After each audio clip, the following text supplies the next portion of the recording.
네, 목요일 함께하고 있습니다. 여야 만만. 오늘도 김민주, 신주호 두 부대변인과 함께 이야기 나누고 있습니다. 시간은 적은데 할 얘기는 많아서 좀 중간에 좀 쳐내고요. 여야 대표가 만남을 한번 좀 내려가 볼게요. 이제 어제도 뭐 행사장에서 이재명 대표와 한동훈 대표가 만나긴 했지만 이제 조만간에 이제 만나기로 했잖아요. 관련해서 어떤 얘기가 나올지, 이제 김건희 특검법에 대해서 과연 얘기할지 그런 게 궁금합니다. 네, 김민주 부대변인님. 먼저 이제 정기국회 예산 시즌이니까 예산에 대해서 지금 여야가 이야기할 게 굉장히 많거든요. 예. 뭐 지역 화폐나 그다음에 고등학교 무상 그 예산에 대해서도 할 얘기가 많은데 아마 그 마무리에 두 분이 독대하면서 저는 자연스럽게 이야기가 나올 거라고 봅니다. 예. 김건희 여사 특검에 대해서 또 최혜병 특검에 대해서 얘기가 나오는데 국민의힘 입장에서는 최혜병 특검은 대통령실을 직접 그 조사를 해야 되기 때문에 부담은 예. 갖지만 지금 윤한 두 분의 독대가 완전히 잘 안 됐기 예. 때문에 김건희 여사 특검에 대해서는 뭐 협의할 생각도 있고 저희 당 입장에서는 또 충분히 본회의까지 뭐 국민의힘에서 한 대표가 받아들일 수준으로 예. 뭐 수정도 저희는 뭐 시간적으로 충분하다고 봅니다. 그러니까 이제 국민의힘이 지금까지 주장했던 독소 조항 이런 것들을 빼고 국민의힘이 받을 만한 특검법을 마련해서 같이 통과시킬 의향이 있다. 원래 여야 합의의 어떤 국회에 어떤 그 정신을 살리는 거죠. 그래서 국민적 의혹을 충분히 해소하기 위해서 예. 그 검찰이 불기소한 거에 대한 국민적인 예. 분노가 많지 않습니까? 네, 거기에 네. 대해서 충분히 합의가 가능하다. 그래서 뭐 한동훈 대표가 요구하시면 네. 저희 당은 본회의까지 직전까지 일부 조항에 대해서는 서로 협의할 수도 예. 있죠. 근데 그게 항상 문제인 것 같아요. 한동훈 대표가 받을 만한 이제 요게 항상 논란이잖아요. 너무 그게 또 과하시면 안 되겠지. 네. 예. 신주호 부대변인은 네, 관련해서 두 분의 만남에 있어서 뭐 특검을 논할 것 같지는 않습니다. 네. 그냥 대충 말씀하셔야 될 것이고 무엇보다 두 대표 간에 이제 면담 결과에 따라서 이제 합의문이 나와야 되잖아요. 예. 근데 그 합의문에 만약에 그 김건희 여사 특검에 대해서 여야 합의하에 통과시킨다. 그거는 여당에서 받을 수가 없죠. 여당 내에서 굉장히 반발이 클 거기 때문에. 예. 예. 그래서 특검 이야기는 하지 않을 것 같고 안 해야 된다고 좀 봅니다. 그렇기 때문에 뭐 민생 문제, 예산 전국 문제 그런 것들을 주로 논의하는 면담이 되어야 되지 않을까 생각합니다. 그럼 뭐 그러니까 자체적으로 그러면 이제 준비를 하실 수도 있는 건가? 그러니까 저는 이제 이게 좀 답답한 게 한동훈 대표에 대해서 좀 되게 답답한 게 이런 상황이면 지금 김건희 여사 기타 등등에서 문제가 있다는 거를 윤석열 대통령과 독대를 해서 이거 해주십시오라고 했는데 그야말로 바친 상황이잖아요. 그러면서 그 전에 이재명 대표와 만날 사실까지 공개를 하면 그 자리에서 특검법을 논의하든지 뭔가 큰 거를 해야 되는데 그냥 민생 현안 얘기에 그친다면 너무 좀 허탈해하는 국민들이 많지 않을까요? 그러니까요. 특검을 차라리 한동훈 대표나 친한계 의원들께서 자체적으로 논의해서 발의하는 것은 가능하겠지만 네, 네. 이재명 대표와 대화를 통해서 합의된 특검을 발표한다. 이거는 저희가 야당의 그 여당 분열 공작에 부안해동하는 겁니다. 그렇게 해서는 안 돼요. 그러니까 당내에서 할 이야기가 있고 예, 같이 그렇죠. 협의할 예, 얘기가 예, 있고 예, 이게 예, 다르다라는 예. 말씀이신 거죠. 그러니까 야당이 하는 예. 야당이 주장하는 특검들은 정쟁적 특검이고 진실 규명보다도 대통령 탄핵을 위한 그 포석 쌓기용 예. 특검이었기 때문에 예. 그것을 한동훈 대표가 이재명 대표와 논한다? 그럼 한동훈 대표는 당내에서 굉장히 큰 비판에 직면할 겁니다. 예. 네, 그런 네. 거는 이재명 대표가 논할 그 대상이 아닙니다. 해소도 안 돼요. 예. 그러니까 네, 윤석열 대통령과 한동훈 대표 간의 만남 이후에 그 다음에 한동훈 대표의 스텝이 뭘까 궁금했는데 나오긴 나왔어요. 이제 특별감찰관, 특검법 얘기는 안 하고 이제 특별감찰관을 하자라는 얘기가 나왔는데 네. 이거와 관련해서 어떻게 좀 얘기를 끌어나가야 될 텐데 이거는 사실은 그 야당 대표와는 필요가 없는 얘기잖아요. 네. 추 대표, 추경호 원내대표가 바로 예, 이거는 뭐 원내사안이다. 좀 거부하는 의사를 표현했는데요. 원내 일이라고 하는데 또 그렇지도 않습니다. 제가 알기로는 그 의총이라는 거는요. 예. 최고위의 의결로 소집할 수도 있고 예. 의원들이 몇 명이 모이면 아마 거기 국민의힘 당규도 그럴 텐데 의원 몇 명, 한 10명, 20명이면 충분히 의총을 열 수가 있어요. 또 최고위원회를 이미 한동훈 대표가 장악하고 하고 있기 때문에 예. 의총을 열 수가 있습니다. 음. 그래서 특별감찰관 문제를 밀어붙이려고 하는데 그래서 예. 저 같으면 한동훈 대표가 만찬을 20명씩 이제 한 2번 했잖아요. 예. 계속 이 숫자를 늘려가려고 할 겁니다. 예. 그거와 특별감찰관을 계속 내세우고 요번에는 그 특검법까지는 갈 수가 없다. 아직은 힘이 예. 약하다. 다만 이제 특검법 발의보다는 이번 발의된 민주당 중심으로 발의된 김건희 여사 특검법이 거부권이 돼서 제2 올 때 제2요구권 재표결 때 어떻게 될지 모르겠다. 8명의 이탈표는 충분히 가질 수 있다. 네네네. 그런데 그걸 네. 공식화하진 않죠. 그걸 공식화하진 않을 거고 예. 특별감찰관 문제를 집중하고 의원 수를 자기를 지지하는 의원 수를 늘리는 예. 거에 집중하지 않을까 이렇게 생각하고 있습니다. 그 신주호 부대변인님, 네. 그 한동훈 대표가 윤석열 대통령과 대화를 할 때 그 김여사 특검법 처리할 때 제가 30명을 설득했습니다. 이렇게 얘기한 게 공개가 됐잖아요. 요 30명은 30명 국회의원은 제 친한 세력입니다. 요 뜻으로 이해해도 되는 거 아닙니까? 아 그런 건 아닌 것 같고, 그러니까 약간 마음을 갈팡질팡하던 의원들이 계시면 그분들을 설득했다라는 것이고, 무엇보다 한동훈 대표가 김건희 여사 특검에 대한 재표결 직전에 열린 네. 의원총회에 나가셔서 직접 이것은 우리가 합심해서 부결을 시켜달라 이렇게 호소를 했습니다. 예. 한동훈 대표도 호소하고 추경원 대표도 당론으로 정해서 예. 김건희 여사 특검법에 대한 재표결 당론으로 부결 이렇게 했는데 어떻게 됐습니까? 최소 4표의 이탈표가 나왔습니다. 이렇게 돼버리면 다음번 김건희 여사 특검법 통과 때 예. 얼만큼 그 이탈표가 나올지 그건 모른다. 예측할 수 없습니다. 예, 알겠습니다. 알겠습니다. 주제 다른 거 넘어가죠. 네, 요 이야기까지 정리하고 아무래도 국감에서 가장 또 논란이 됐었던 게 강혜경 씨 출석 관련해서도 여러 가지 내용들이 공개가 됐습니다. 일단은 이 명태균 논란 관련해서 더 이 일이 좀 커졌는데 일단 이 출석 장면에 대해서는 두 분 어떻게 보시는지 먼저 이번에는 신주호 부대변인께 먼저 물어보죠. 저는 강혜경 씨가 진짜 뭐 진실을 밝히기 위해서 국민의 알 권리를 위해서 나온 건지 아니면 민주당의 사주를 받아서 나왔는지 의문이었습니다. 뭐 강혜경 씨가 밝히기로는 뭐 저희 당 당원이라고 하더라고요. 근데 시중에 떠도는 풍문으로는 왜 강혜경 씨가 김영선 의원에 반하는 행동을 할 수밖에 없었는지 무수히 많은 의혹들이 존재합니다. 그것이 근데 한 가지로 이제 귀결이 되긴 하는데 제가 예. 그거를 이 자리에서 말씀드리기는 적절치 않은 것 같고 예. 강혜경 씨가 했었던 행동들을 보세요. 민주당 회의실 앞에 있는 민주당 백드롭을 뒤에다 두고 예. 민주당 의원들이랑 기자회견을 했습니다. 이게 지금 뭐 하는 겁니까?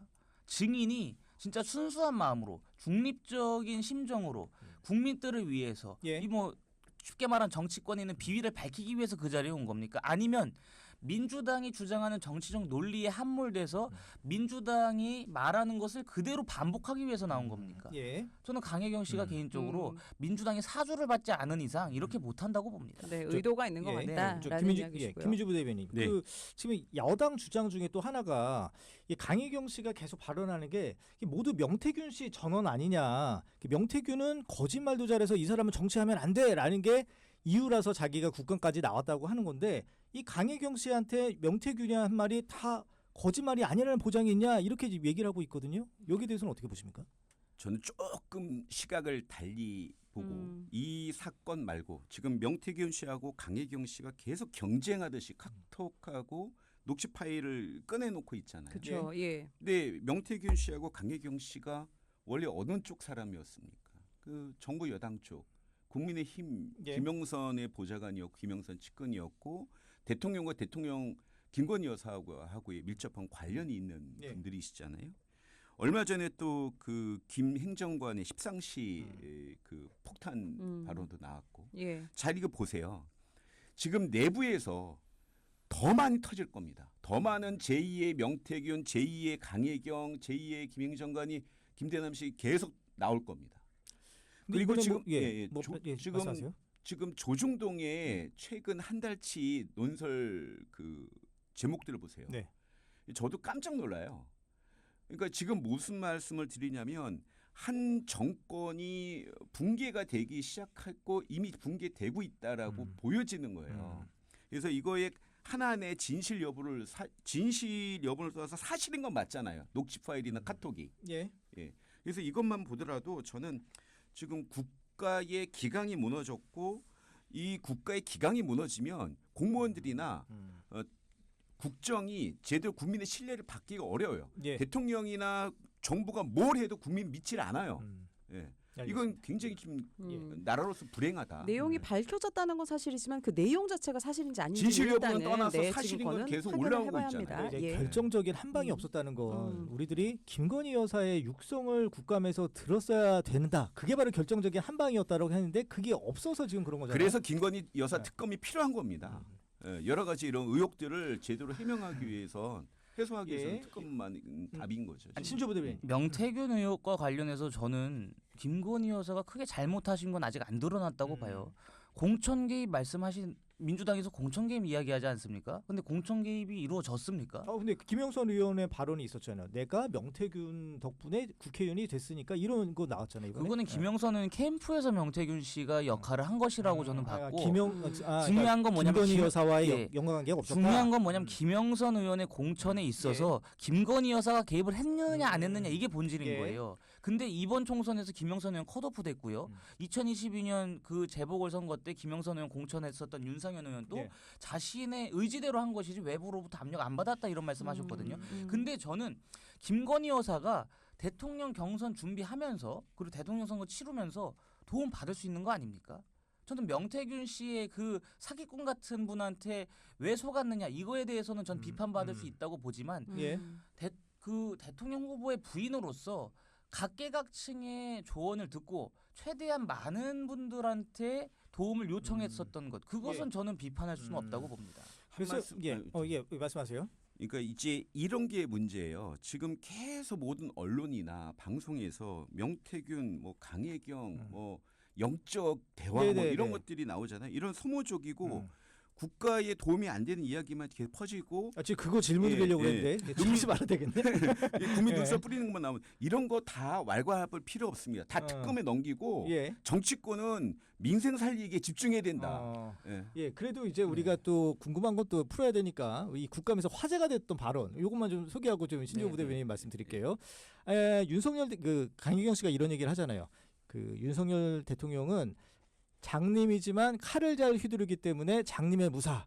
그리고 김건희 여사에 대해서는 장님의 어깨에 올라타서 주술을 부리는 사람 이런 식으로 명태균이 얘기했다라고 얘기를 해요. 근데 아까도 신조 부대변인이 말씀하셨지만 명태균 씨와 김건희 여사가 뭐 영적 대화 나눌 수 있죠. 도움 받을 수 있어요. 근데 이게 바로 윤석열 대통령의 공개 일정의 변경에 영향을 줬으면 이거 문제 있는 거 아니냐 이런 주장도 있습니다. 그 실제로 이런 얘기 있잖아요. 그 엘리자베스 여왕 조문 생략한 거. 그것도 이제 명태균이 아유 꿈자리가 이상해서 거기 가시면 안 됩니다. 이런 얘기 때문에 안 갔다고 하고 앙코르와트도 다른 그 외국의 여사들은 다 갔는데 거기도 안 갔다고 그러는 거. 다 이제 명태균의 꿈자리 때문에 그런 건데 이거 문제 있다고 보지 않으세요? 이 상황이 좀 오마주가 되지 않으세요? 꿈자리, 영적 대화, 주술 박근혜 대통령 탄핵당했을 때랑 똑같습니다. 그때도 야당에서 계속 주장했었던 게 최순실이라는 사람이 무속인이다. 뭐 세월호 참사 당시에 박근혜 대통령이 굿판을 벌였다. 예. 뭐 오방색이 이렇게 있어가지고 박근혜 대통령이 그런 무속 신앙에 의지한다라고 그 당시 민주당이 계속 주장했습니다. 심지어 대정부 질문에서 이재정 의원은 오방끈이라고 자기가 어디서 갖고 와갖고 이것이 정부 그 뭐 달력이나 이런 데 있다고 하면서 그 정부 자체 대한민국의 청와대 자체가 무속 신앙에 함몰된 그런 집단인 것처럼 매도했습니다. 그래서 그것이 어떻게 보면 대통령 탄핵의 하나의 중요한 요소로 작동을 했죠. 예. 저는 그 상황이 좀 오마주가 됩니다. 그렇기 때문에 제가 아까 말씀드렸던 게 강혜경 씨가 이러한 것들로 미뤄 짐작했을 때 민주당의 사주를 받고 민주당의 이득이 되는 그런 정치 행위를 지금 벌이고 있다라고 봐요. 강혜경 씨가 또 그런 얘기도 했습니다. 그 명태균 씨의 그 SN 그 뭐죠 메신저에 나오는 오빠는 윤석열 대통령이라고 생각한다. 그 얘기를 강혜경 씨가 또 했어요. 예. 민주당이 지금 주장하는 논리 그대로 답습하고 있는 겁니다. 왜 그렇게 하느냐? 탄핵을 위한 포석 쌓깁니다. 제가 볼 때는 민주당에서도 계속 대통령을 끌어내려야 된다. 뭐 무정부 무정부 시기를 대비해야 된다 이런 얘기 나오는 거잖아요. 집권 예. 플랜 본부라고 하는 그런 것도 만들고 네네. 그런 것들로 짐작했을 때 결국에 탄핵을 위한 그러한 그 빌드업인데 그랬을 때 국민 감정을 제일 자극하기 좋은 게 뭡니까? 이런 종교적인 무속신앙, 이런 샤머니즘을 결부시키면 박근혜 대통령이 탄핵당했을 때랑 똑같은 상황이 발생할 것이라는 그 전략이 여기에 깔려 있는 거죠. 김민주 부대변인 말씀 하나 듣고 나머지 주제 갈게요. 할 얘기는 많은데 어느 나라든지 그 어느 정권이든지 붕괴 직전에 이런 것들이 항상 있어요. 뭐 의저왕, 진성여왕 뭐 이런 것까지 옛날 것까지 찾기도 어렵지만 아까 말씀드린 대로 박근혜 정부 때도 그렇고. 근데 이런 것들이 전부 다 저희가 뭐 공작한 겁니까? 아닙니다. 내부에서 나온 거예요. 그 정권의 내부에서 시작된 거예요. 특히나 저 손바닥 대선 경선 때 여러분들 깜짝 놀라셨을 거예요. 왕자? 대통령께서 왕자 썼죠. 예. 그다음에 대통령실 이전할 때 급하게 옮길 때 나타나신 천공도사. 그다음에 이번에는 신기 넘치는 명태균 씨까지 너무 공교롭지 않습니까? 이거 우리가 뭐 이분들을 다 섭외한 거 아니잖아요. 본인들이 직접 다 하신 거잖아요. 그러니까 국민들이 믿고 싶지 않은데 믿게 되니까 슬픈 거죠. 이게 예. 가장 큰 원인은 본인들 정권 내부에 있다. 예, 예. 대통령과 대통령 김건희 여사에게 있다. 문제는. 일단은, 천공수님은 지금 밀렸나 봐요. 밀리고요. 일단은 요 주제는 여기서 의문의 마무리하겠습니다. 사실 누군가의 다 전원이기 때문에 일단은 여기서 마무리하고요. 다음 네. 주제 하나 넘어가면 조금 전에 신주호 부대변인이 잠깐 언급해줬지만 민주당의 지금 집권 플랜 본부? 네, 라고 하나요? 집권 플랜 본부가 어제 공식 출범했습니다. 네. 예. 이거 좀 너무 지금 아직 반환점도 안 들어왔는데 이거 빠른 거 아니에요? 시기상조다. 어떻게 보세요? 그러니까 민주당은 지금 11월 15일 이재명 대표 1심, 11월 25일 이재명 대표 1심 나오잖아요. 그러니까 11월이 민주당에는 굉장히 잔인한 달이 되는 겁니다. 그렇기 때문에 이재명 대표가 특히 선거법 같은 경우에는 이번에 1심이 나오면 조희대 대법원장이 말하기로는 6개월 안에 최종심이 나와야 됩니다. 예. 그러면 내년 5월 네. 장미가 필 때쯤이면 이재명 대표는 피선거권이 박탈됩니다. 네. 그때를 대비해서 조기 대선을 치르려고 하는 야욕 때문에 이 집권 플랜 본부를 발족시킨 것이죠. 갑자기 그 꽃 얘기하니까 옛날에 그 한동훈 대표가 꽃피는 뭐였죠? 그 꽃피는 저 3월인가? 그때는 뭐 저 김포에다가 그 뭐였죠? 갑자기 기억이 생각 안 나네요. 뭐 그런 얘기 했잖아요. 메가시티. 메가시티 관련해 가지고 안 지켜졌잖아요. 그것도. 일단 좀 미뤄졌죠. 예. 예. 김민주 부대변인은 이거 관련해서 내부 얘기 좀 해주세요. 집권 준비 철저히 해야죠. 지금 가뜩이나 이 아마추어 정권, 이 무도한 정권 때문에 얼마나 국민들이 민생이 힘드시고 고통스러우십니까? 이분들에게 희망을 줘야 됩니다. 정치라는 거는. 그래서 다시는 이런 아마추어적 정권들을 탄생하지 않게 저희가 진보지정이 민주지정이 더 철저히 준비해서 재집권에 성공하고 계속 그 국민들을 위해서 봉사할 수 있는 철저한 준비를 하겠다라는 뜻이니까 이것이 나쁘다? 왜 나쁜지 모르겠어요. 아니 근데 보통 당연히 해야 됩니다. 근데 보통 그 섀도우 내각이라는 게 있잖아요. 네네. 예. 근데 이거는 이제 임기 말이라든지 그것도 이제 대통령 선거 앞두고 하는 게 말은 이게 그게 일반적인 건데 아직 반환점도 안 그러니까 지금 들었습니다. 사법 리스크에 대한 어떤 방탄이다 이런 얘기가 맞는 거 아니에요? 사법 리스크에 대한 기대는 사실은 국민의힘에서 하고 있는데요. 저는 이렇게 생각해요. 지금 한동훈 대표가 11월 이전에 뭐 김건희 여사 문제도 해결이 돼야 된다 뭐 이런 얘기 하는데 사실은 이런 거잖아요. 이미 저희 민주당 입장에서는 이재명 대표에 대한 그 윤석열 정권과 검찰의 무리한 수사와 무리한 기소는 민주당을 탄압하기 야당 탄압이라고 벌써 규정을 내렸어요. 예. 그건 별개로 저희가 재집권을 준비하는 건 당 차원에서 재집권을 준비하는 거 이거 말고도요. 예.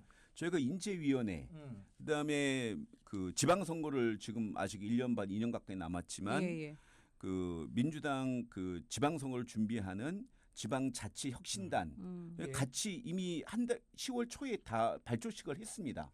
그런데 명칭이 집권이라고 해서 뭔가 예. 좀 다른 게 의미가 있을 거라고 하는데 사실은 곧 저희가 또 기본사위원회도 당 차원에서 준비하고 있거든요.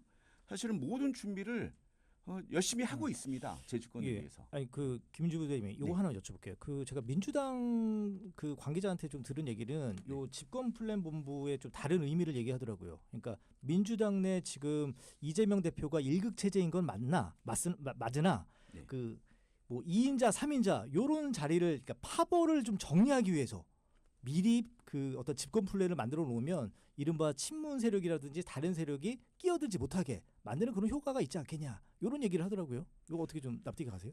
그거는 뭐 좀 과하게 얘기하시는 것 같은데요. 지금 사실은 민주당 내에 이재명 대표의 중심으로 당 시스템이 돌아가고 있는 건 맞아요. 예. 그 어느 때보다 그 원인은 가장 큰 원인은 윤석열 정권의 무도함 때문이에요. 즉 다시 말해서 윤석열 정권이 이렇게 좀 경제와 민생이 파탄하고 김건희 여사의 문제가 계속 있는 한 이재명 대표의 리더십은 더 강화될 수밖에 없는 구조라는 거죠. 예. 그래서 이거하고 집권 플랜에 뭐 이재명 대표 체제를 더 강화한다? 그건 조금 안 맞습니다. 즉 이재명 대표의 지금 강고한 리더십이 유지되는 가장 큰 원인은 내부에 있지 않고 외부에 있다. 그래서 이재명 대표 체제를 무너뜨리고 싶으시면 정부 여당 대통령이나 국민은 국민의 지지를 받을 수 있는 민생에 집중하시고 정신 차리시고 제대로 된 정치를 해라. 이걸 우리가 계속 얘기해드리고 있는 거예요. 요 발언 하나 드려야 네. 될 것 같아요. 근데 저는 일단 먼저 하나 말씀을 네네. 드리면 민주당 출신의 그 법조인 분들을 만나보면은 이재명 대표의 그 중형은 피할 수 없을 거다라고 공통적으로 말씀하세요. 그걸 일단 말씀드리고 싶고 예. 저는 개인적으로 대변인님 말씀처럼 집권을 대비한 계획 짜고 준비하는 것 좋다고 생각합니다. 그렇게 해야죠. 당연히 수권 정당이라고 한다면. 하지만 지금 민주당이 발족한 이 집권 플랜 본부는 그 의도가 불손하다라는 겁니다. 2년 반, 그러니까 대통령 임기의 반환점이 이제 지나면 2년 반이 남잖아요. 거의 네. 대선이 한 2년밖에 안 남는 건데 그렇죠. 그 2년 동안에 착실히 대비해서 그 2년이라는 긴 준비 기간 동안에 국민들의 선택을 받을 수 있을 만한 요소를 만들겠다라고 하는 집권 플랜 본부라면 저는 상대당이지만 박수 쳐주고 싶습니다. 네. 훌륭하죠. 저희 당이 배워야 되죠. 하지만 지금 민주당은 대선의 시기를 2년 반, 2년 뒤로 보는 게 아니잖아요. 그보다 앞선 조기 대선을 포석에 두고 지금 집권 플랜 본부를 가동한 것이기 때문에 그 의도가 굉장히 불손하고 헌정 질서에 위배되는 요소가 다분하다. 그렇기 때문에 이 집권 플랜 본부는 굉장히 악랄한 집권 플랜 본부다라고 제가 말씀드리는 겁니다. 일반적인 집권 계획을 하면은 당연히 박수 쳐드리고 훌륭한 저희가 존경해야 될 대상이죠. 아니 모르죠. 또 이게 또 대통령께서 짧게 함정 나오지. 역사상 그 뭔가 네. 족적을 남기고 싶으셔갖고 개헌과 더불어 대선 또 1년 당기실 수도 있잖아요. 알겠습니다. 요 대통령께서. 얘기는 저희가 네. 조금 더 구체적으로 다음 여야 만만 시간에 함께 할 수 있을 것 같습니다. 오늘도 두 분과 함께 다양한 이야기 나눴습니다. 지금까지 김민주 그리고 신주호 패널과 함께했습니다. 감사합니다. 네, 감사합니다. 고생하셨습니다. 고맙습니다. 항상 목요일은 시간